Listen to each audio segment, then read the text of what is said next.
Esta es la segunda lección sobre los dos propósitos de la ofrenda del primer día de la semana.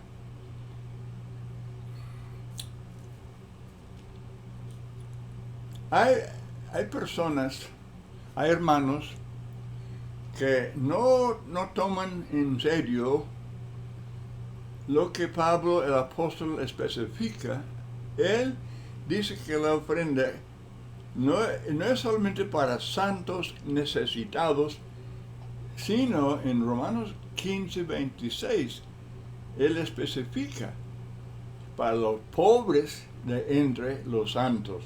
O sea, una iglesia necesitada no necesariamente tiene todos los miembros así hambrientos. Hay hermanos que hablan de Hechos capítulo 11 de la gran hambre, y a menos que haya una gran hambre, pues ya no, ellos no quieren oír, no quieren estudiar la cuestión de la ofrenda para los santos necesitados. Pero eso no es la única necesidad. Obviamente, Hechos 11 habla de una gran necesidad. Pero otros textos que hablan de la ayuda para santos necesitados no dice nada de una hambre. ¿Me explico? Eso es muy importante, porque algunos, viendo la palabra hambre en Hechos 11, no quieren saber de otra cosa. Pero personas que están muriendo del hambre, esa no es la única manera en que pueden morir. Bueno, ok. Entonces, aparte de la colección del primer día de la semana, la iglesia no tiene otra manera de, como se dice a veces, recaudar fondos. La Biblia no habla de recaudar fondos, habla de la ofrenda. Pero hay, desde luego, muchas iglesias que tienen ventas y fiestas y carnavales y toda clase de actividad así para juntar dinero para los usos de la iglesia. Eso no es bíblico, eso no es Biblia. Y otra cosa, no hay otro día para hacer la ofrenda. Pablo dice el primer día de la semana es el día cuando la iglesia se reúne para participar de la cena del Señor, Hechos 20, verso 7. Es el día, no el jueves, no, el viernes no. Y debemos respetar este patrón bíblico. Entonces, de esa ofrenda del primer día de la semana, la iglesia de Filipos ayudó a Pablo, y de la misma manera las iglesias de Cristo de la actualidad deben imitar a Filipos, ayudando a los evangelistas que vayan a campos nuevos para predicar el evangelio y establecer iglesias. La iglesia de Filipos, Hechos 16, ayudó a Pablo cuando predicó en Tesalónica, como vemos en Filipenses 4, 15 y 16.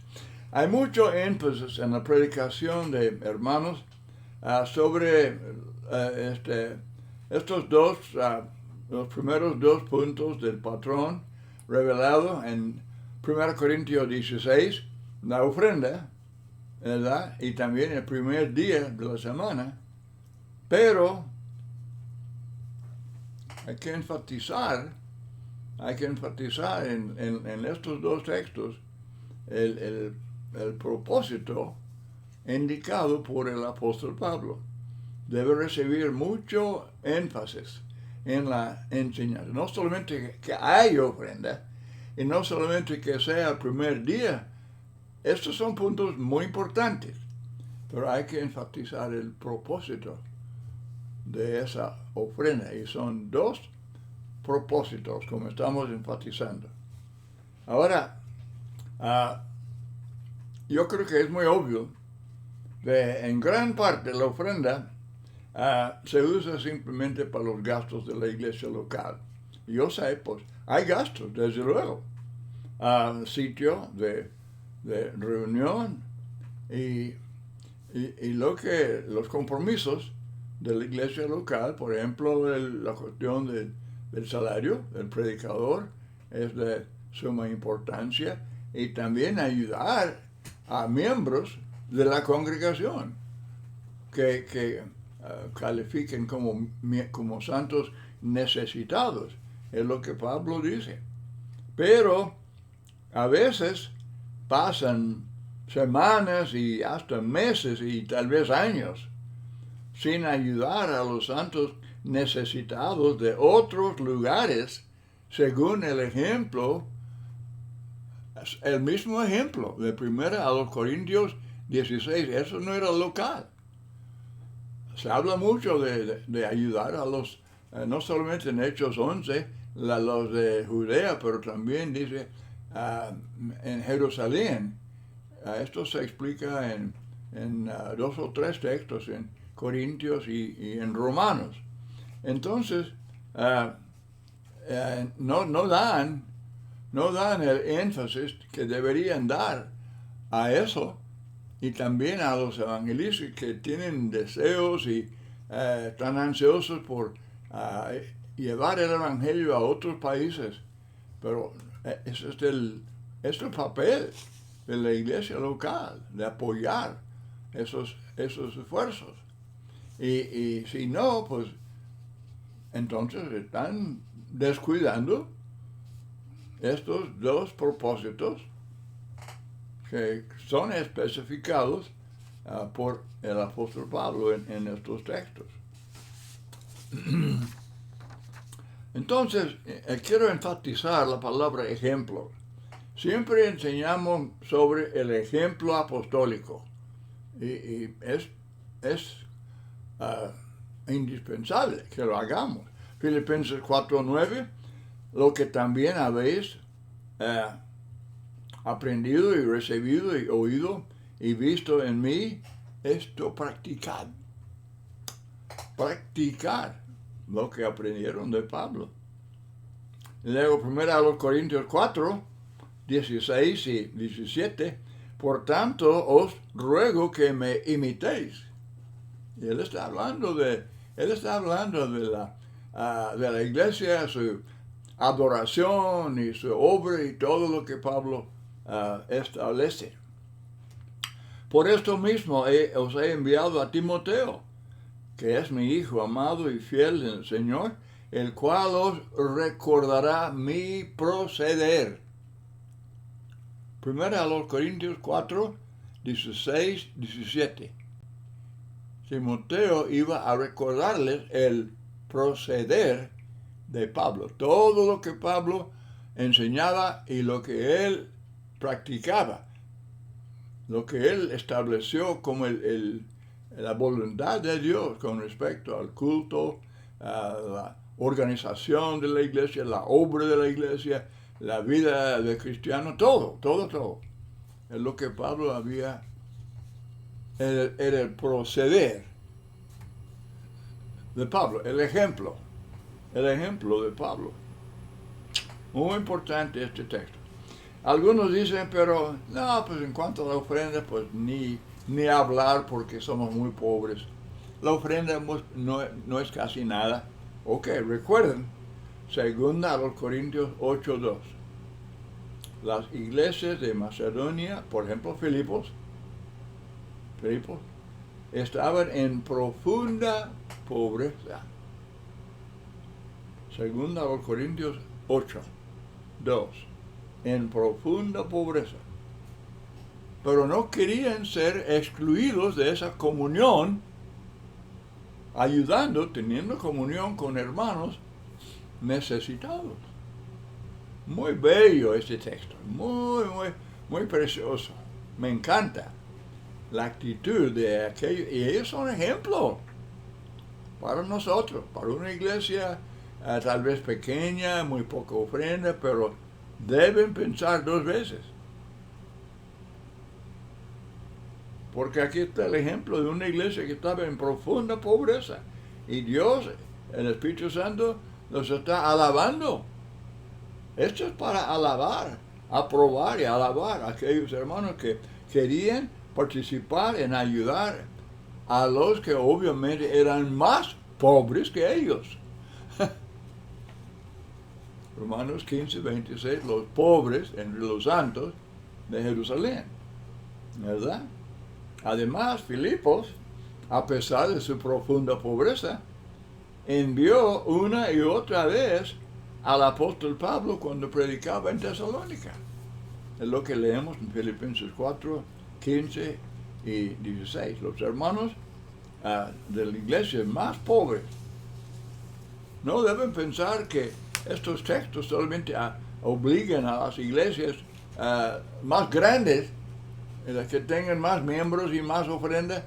Es para toda iglesia de Cristo, por pequeño o por pobre que sea.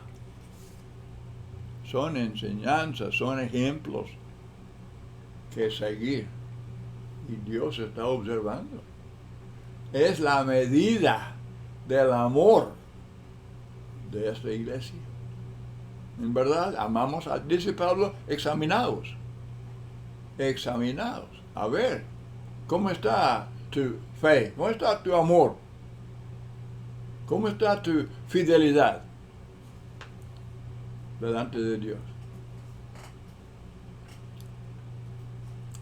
Estos ejemplos enseñados y aprobados por los apóstoles son ejemplos para nosotros.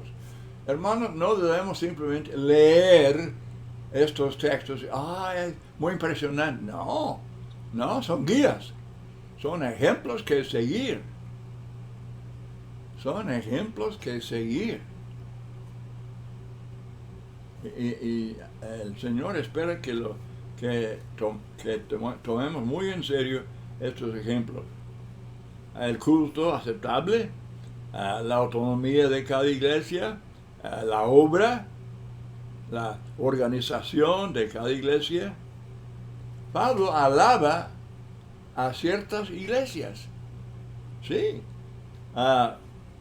que son ejemplos para otras iglesias. Segunda a los Corintios 8, 1 al 5, que estamos leyendo, estudiando, y capítulo 9, verso 2, y de la misma manera son ejemplos para las iglesias de la actualidad. Claro que sí. Pero, otra vez, examinaos. ¿Cuántas congregaciones en verdad siguen los ejemplos de estos textos en Corintios y en Filipenses?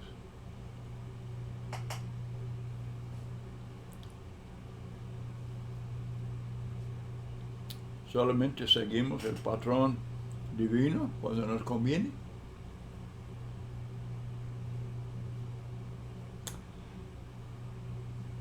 En la cuestión del plan de salvación, citamos Hechos capítulo 2, del 36 al 38, y al enseñar lo que la Biblia enseña, que para obedecer al Evangelio, oímos el Evangelio, creemos, y luego nos arrepentimos y somos bautizados en agua por la autoridad de Cristo, por su mandamiento, en Mateo 28, 19. Y esto es para el perdón de pecados. Enseñamos esto, predicamos, dice Judas, contender ardientemente por la fe, y lo hacemos y condenamos la enseñanza falsa, la enseñanza de los que no aceptan, los que dicen que no, el bautismo no es necesario para ser salvo, no es necesario para obtener perdón de pecados.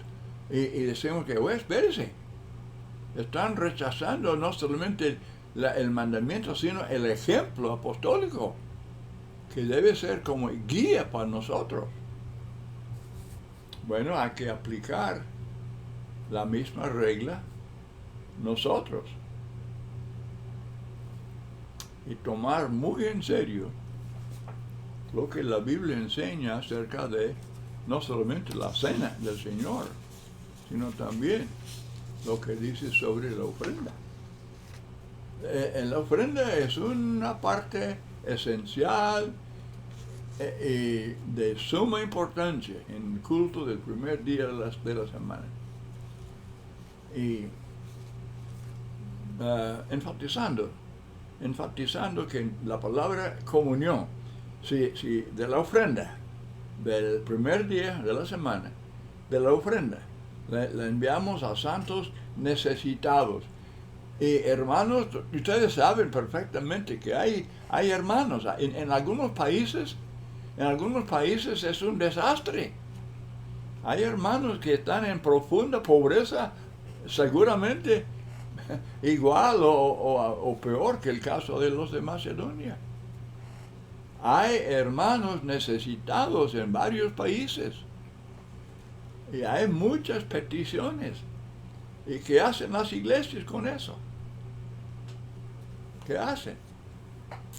Hay que tomar pero muy en serio los ejemplos y las instrucciones en cuanto a cómo usar la ofrenda. Y hay hermanos ansiosos de predicar. Hay hermanos que están dispuestos a dejar el empleo secular, dejar negocios y todo eso, en los cuales podrían ganar buen dinero, pero quieren predicar. Y solamente quieren vivir, solamente quieren comer, pero requieren ayuda para viajar y para así, para los gastos necesarios. Y no debe, en lugar de tener los evangelistas que desean ir y predicar el evangelio, evangelistas conocidos, fieles, ellos quieren ir y llevar el evangelio a algún lugar donde no hay iglesia, en lugar de que ellos tengan que estar pidiendo, debe ser por el otro lado, debe ser la iglesia pidiendo a tales hermanos que vayan. Los dos deben estar sumamente interesados en esto de llevar el evangelio a los lugares donde no han oído.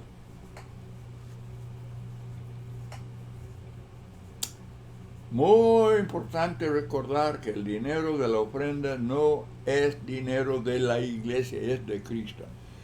Ofrendamos esto a Dios, ofrendamos el dinero a Cristo. Ya es dinero de Él. Mucho cuidado, pues, cómo se administra. Mucho cuidado cómo se usa ese dinero. Es del Señor.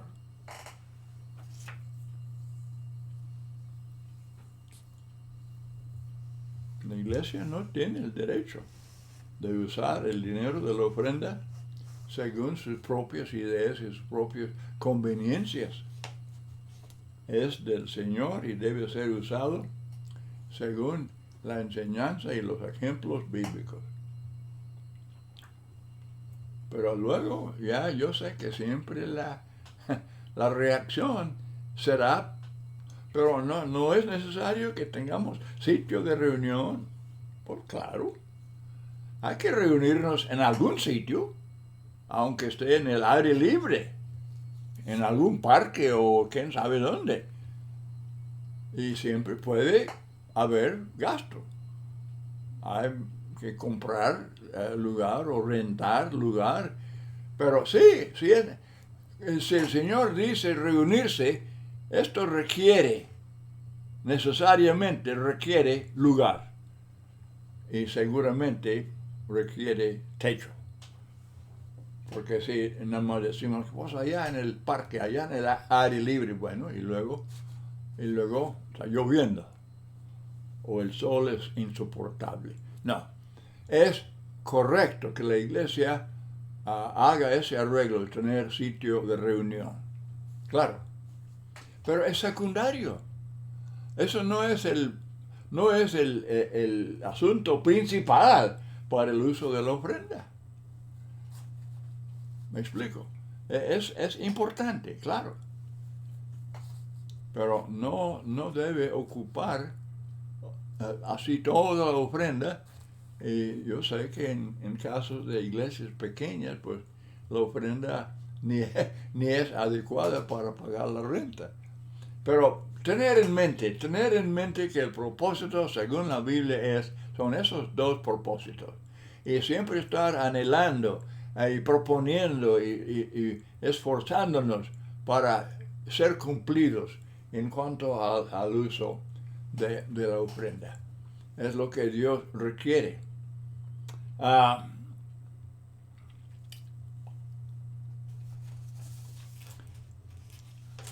Ahora, ¿qué tal el dinero para sostener a un predicador que está dedicado a la obra local? Desde luego, él de vez en cuando sale a predicar en otros lugares, pero principalmente él tiene residencia ahí y está trabajando con una iglesia local. Hermanos, es completamente bíblico eso, es aceptable. Pablo estuvo 3 años con la iglesia en Éfeso, Hechos 20-21. Ahora, si pudo estar 3 años, podía estar 13 años. En cuanto a que haya un evangelista trabajando con una iglesia, es completamente bíblico, es aceptable. Es más, hay hermanos que piensan que, no, pues la iglesia, los varones, ellos deben hacer la predicación, así por turno. Todos los varones que estén dispuestos a dar una lección. ¿Y quién califica? Cualquier hermano que pueda leer un versículo, cualquier hermano que pueda estar en el púlpito media hora sin desmayar, él califica. Y la iglesia sufre. La iglesia sufre. La iglesia debe ser alimentada, debe ser enseñada, exhortada, amonestada, reprendida. Debe cumplir con todas las enseñanzas que tenemos con respecto a la obra de un evangelista. Y es trabajo, es una obra. Y el hermano que se dedique a la obra local tiene que estudiar. Es trabajo, el estudiar es trabajo. Y el hermano con la obra local, él trabaja con toda la membresía. Él hace visitas, él tiene estudios en los hogares. Claro, tiene estudios en los hogares. Donde quiera él va y busca gente que tenga el deseo de oír y estudiar la palabra. Obra de un predicador, como decimos, de planta, de pie, local, es bíblico y es muy, pero muy importante. Tantas iglesias que dicen, no, podemos, los varones pueden turnar predicando. ¿Y la iglesia crece? ¿Hasta cuándo van a tener ancianos? ¿Hasta cuándo van a tener ofrenda adecuada para tener comunión con santos necesitados y con evangelistas en otros lugares? O sea, cumplir con el propósito de la ofrenda. La iglesia tiene que crecer. Y nadie puede negar que la obra de un predicador de planta, un predicador de tiempo completo con una iglesia, tiene mucho que ver con el crecimiento y el desarrollo de esa iglesia local. No me entiendan mal. Iglesias que no pueden tener y sostener a un predicador ahí de tiempo completo, pues hacen lo mejor que puedan, claro. Pero que no escojan esa manera de tener la predicación para la iglesia. No escogen eso. Que sea una cosa que tienen que porque no hay otro. Pero siempre queriendo desarrollarse y tener ancianos y diáconos y un evangelista de tiempo completo. Él hace una obra importantísima. Comparando iglesias que tienen y las que no tienen este arreglo para ver la diferencia. Usted puede nombrar alguna excepción, no lo niego. Habrá casos en que la iglesia prospera y hay varones, hay hermanos muy capaces de predicar, excelente, Dios les bendiga. Pero como un arreglo permanente para todas las iglesias, no. Diciendo que es bíblico, es mejor, es más bíblico. No, no lo es. No lo es. Hermanos, todos han escuchado tantos hermanos que suben al púlpito y hablan media hora o más. ¿Qué dijeron? ¿Qué enseñaron? ¿Qué lección? ¿Cómo estuvo la dieta? La iglesia sufre. Otra cosa, hay iglesias que siempre que llegue algún hermano de otra parte, otro país, otro estado, algún hermano llegue y saben que él ha predicado en algún lugar. Oh, pues hay que invitarle, darle el púlpito. Es mi cuñado, es mi tío, es un hermano muy respetado. Cortesía para el hermano visitante. Y la iglesia sufre. La iglesia tiene que sufrir la consecuencia de esa cortesía.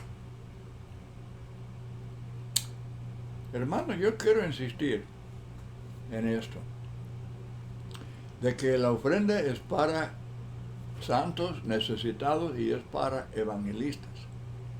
Y eso incluye el evangelista que trabaja con la iglesia local. El papel de ese hermano es importantísimo. Y usted dice, no, pues yo conocía a tal hermano y que no estudiaba y que no era responsable. Ok, yo no niego eso. Y la iglesia debe hacer lo que tiene que hacer con tal hermano. Como pueden ocupar, pueden despedir. Pero no deben concluir que entonces, en tal caso, pues mejor que todos los varones estén turnando en la predicación. Bueno, voy a concluir con esto. Otra vez, insistimos mucho en el patrón bíblico, plan de salvación, el culto, la organización y la obra de la iglesia, la santidad en la vida del cristiano, en fin, como dice Pablo, mi proceder, seguirlo, es como patrón, es como modelo. Muy bien. Bueno, aquí está el patrón. La ofrenda tiene dos propósitos principales. La cuestión de ayudar a los santos necesitados, y estoy hablando de santos necesitados de cualquier lugar. Estos textos que estamos estudiando en Corintios y Filipenses, todo, están hablando de santos en otros lugares.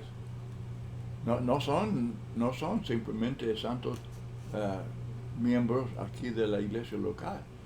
Son hermanos allá en Judea, allá en Jerusalén, y lo mismo hoy en día. En algunos países hay mucha necesidad. Hay que investigar con cuidado, de veras. Pero sabiendo que hay hermanos fieles y necesitados, debemos nosotros tomar muy en serio este uso de la ofrenda. Muchas gracias por su atención a estos estudios. Espero que sean de beneficio para todos. Dios les bendiga.